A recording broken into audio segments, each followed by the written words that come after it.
9 million pensioners in England and Wales will be entitled to the winter fuel payment this year after a government U-turn. It comes ahead of tomorrow's spending review. We can speak now live on Breakfast to the Energy Secretary, Ed Miliband, who joins us from Westminster. Good morning to you. Good morning, John. Millions of pensioners had a really anxious winter. They told us every morning in our inbox that they couldn't afford to put the heating on. Some told us that their health and their well-being was affected by losing the winter fuel payment. Will you now apologise for this mistake? Well, look, the context of this, John, is that the Chancellor took a decision last year when we came into office that she needed to stabilise the nation's finances, and the principle that we should pay the winter fuel payment to all pensioners wasn't correct. That's why she made the decision she did. Two things have happened since then. We've stabilised the nation's finances, and we've heard that strength of feeling that you talk about, that Breakfast has heard, and that's why she made the change she did. And I think it's the right thing that the Chancellor did. And I think more important than what you asked is changing the policy. That's what I heard from people, and we've changed the threshold. 7.5 million more pensions will get it, and I think it's the right thing to do.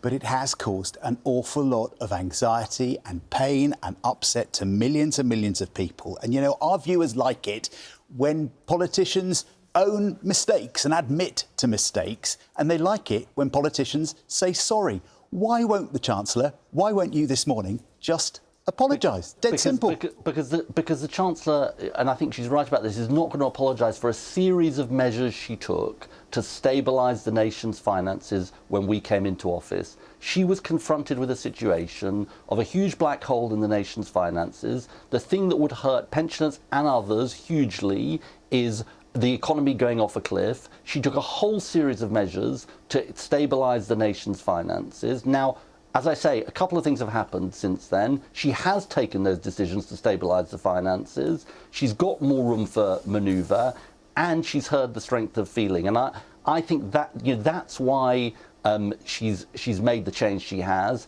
And, you know, I've been on lots of doorsteps where people have raised the winter fuel allowance a lot. The people I've spoken to haven't said, we want you to apologise. They've said, we want you to change the policy. And that's what we've done.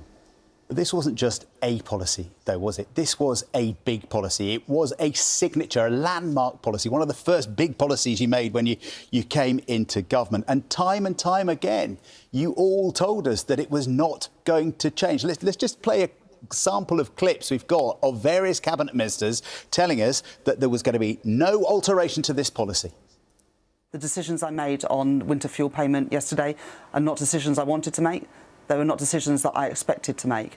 But when confronted with a £22 billion black hole, I had to act. We know this is a difficult choice, and we was left with, you know, very difficult circumstances because the previous government and what they did. We are not prepared to duck the difficult decisions and leave everyone paying a heavier price down the line. That was the Conservative way. It's not the Labour way. This isn't a change we wanted to make. It's not a change we expected to make. We did it with a heavy heart, but we do think it is the right decision.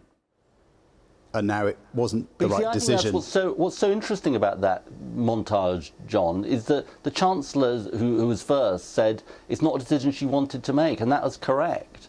And, you know, that's why, having got the room for manoeuvre, which she now has, she's now raised the threshold in response to the strength of feeling, while sticking by the principle. And I actually don't think most people are questioning the principle that, you know, millionaires, the richest in society, shouldn't get the winter fuel allowance. So, you know, I think those clips are absolutely consistent with what the Chancellor announced yesterday. What, you're saying this is not a U-turn? Well, no, it obviously is a change on the threshold. But what I'm saying to you is, these are decisions she said she didn't want to make, and now she's got the room for manoeuvre to raise the threshold while sticking by the overall principle.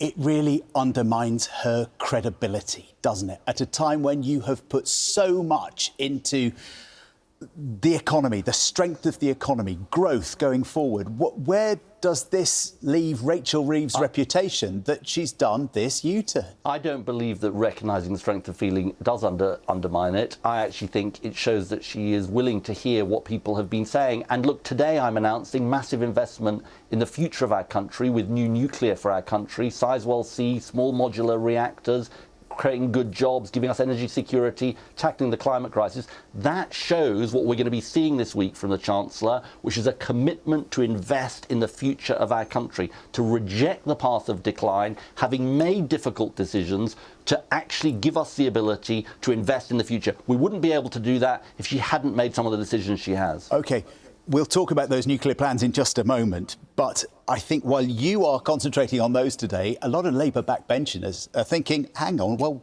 what should we go for next? We've got them to U-turn on winter fuel payments. What about the two-child benefit cap? What about the welfare reforms we don't like? That's the problem the Chancellor now has. You all have now, isn't it? That when you turn back on one key policy, the expectation is you'll row back again in future. Look, I don't agree with that. I think, look, just take child poverty. What we saw last week from Bridget Phillipson, again made possible by the Chancellor, was extending free school meals to 500,000 more kids, taking 100,000 children out of poverty. Tackling child poverty is absolutely what part of what the Chancellor's mission is for this country.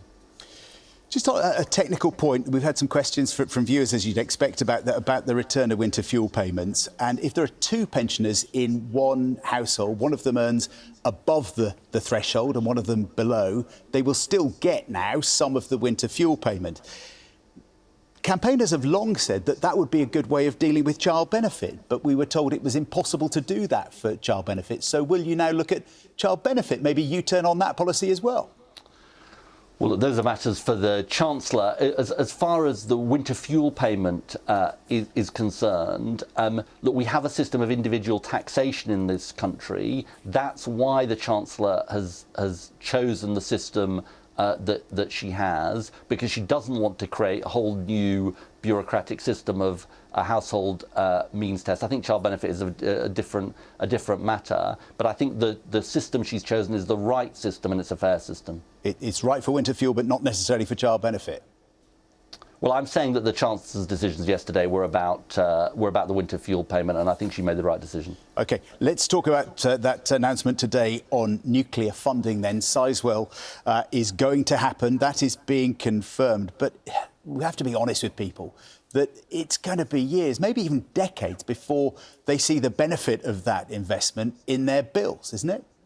Well, look, we're making long-term decisions, John, for the future of the country. And I think that's what people elected us to do. And that's what Sizewell C is about. Also just announced small modular reactors, so smaller nuclear power stations, to be built by Rolls-Royce, a British company that's won the competition. This is really important. It's important for our long-term energy security. It's important for jobs. 10,000 jobs being created as a result of us giving the green light to Sizewell C. 1,500 apprenticeships. I spoke to one of those apprentices last night who's already on site there. She was buzzing about the opportunity that Sizewell C is giving her. And it is also, by the way, about tackling the climate crisis and getting us off insecure, expensive and volatile fossil fuels. So I think this shows a government willing to make long-term decisions for the country, but also willing to invest, as I was saying earlier, for the future of Britain. I remember as a young reporter being in Somerset talking about Hinkley nuclear power station about to be built. And here we are, 2025. It's still not finished. It's still not online. What lessons can you learn from the delays with Hinkley to make sure that Sizewell doesn't drag on and on and on and go over budget? Well, believe it or not, I remember as a young cabinet minister identifying in 2009 Sizewell as a potential new site for nuclear, and I didn't expect it would be me back doing it and making it happen. Look, the lessons we will learn from this, and you raise a really important point, is that we are replicating Hinkley at Sizewell. And this is really, really sort of important point, which is the challenge in nuclear is first-of-a-kind project, first-of-a-kind for the UK. Now, the second unit, just to get a bit technical for a second, the second unit at Hinkley is being completed 25% faster than the first unit. Sizewell will reap the benefits of replicating what happened at Hinkley. We're confident it can be built cheaper and faster. And just to say to your viewers, This is only part of the clean energy system we're building. Nuclear is part of it, offshore wind, onshore wind, solar. I just announced a policy on your programme, indeed, of new build homes having solar panels fitted as a standard. So this is all part of us getting off insecure, volatile fossil fuels and onto clean, homegrown power. We'll leave it there for now. Ed Miliband, thank you for your time. Thank you so much.